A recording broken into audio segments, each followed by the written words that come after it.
And actually, I think I want to say similar. I'm not as positive about Zach Wilson in New York, but the difference between when he came back from the injury and pre-injury, 11 interceptions last year, but you have to look at the fact that 9 of those came in his first five starts. And then down the stretch, when he comes back off the injury, he doesn't turn the ball over in the last 5 games, whilst taking a lot of sacks, whilst taking a lot of hits, whilst generally looking like he was on a team which didn't have a huge amount of a clue as to what they were doing.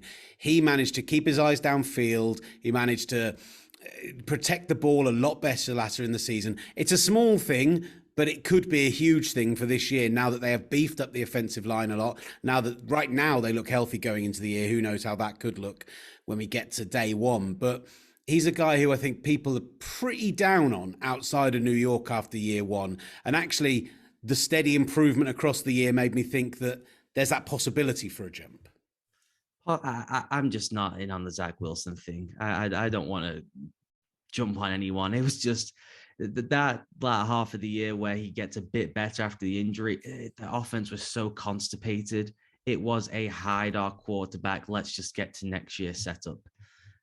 You go through the average number of air yards, which I understand sounds boring on a podcast, but it's just how far is the ball traveling in Is it boring in any other? Is it less boring in any other format? Is it just oh podcasting? Yeah, you should see me when I'm doing my stand-up set on average air yards. I murder.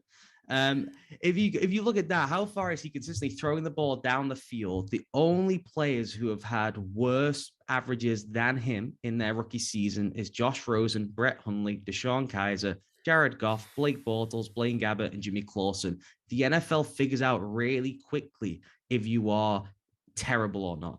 Okay, we argue back and forth about the guys. He's average. Can he become good? It's the Kirk Cousins, the Derek Carr thing. Is he great? Probably not great. Is he good? He's not awful. They know really quick if you're awful or not, particularly your own staff. And they start instructing you, please don't throw the ball downfield, because every time I've asked you to, you've thrown it to Bill Belichick's defense 5 times. That's what happens in the NFL. So that tells me, and I know it's just one number, and you can go through a whole bunch of different ones, and maybe you can find some decent ones for Zach Wilson. This is a guy who was carried in college by the best offensive line in the country and ludicrous weapons all around him, has been dropped into the NFL. It was a massive learning curve. So they were already asking a lot of him, and that they tried to baby step him along. He fell on his face. Then when they brought him back, they made it so rudimentary that he could just kind of get through games. And yet the result is that he has a resume now worse than some of the worst players to have played the position since the 2000s. All right, pretty brutal.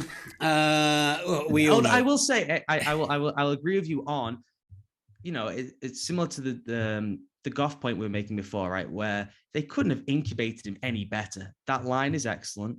There are tons of weapons. So if it's going to happen, then let's see it. I mean, if you dropped him in the Detroit one, would I be more excited? I don't know. I think it is still one where we reserve judgment. The thing that I struggle with them is I don't like their offensive design. I don't really like the offensive coordinator, not as a person, as a game caller.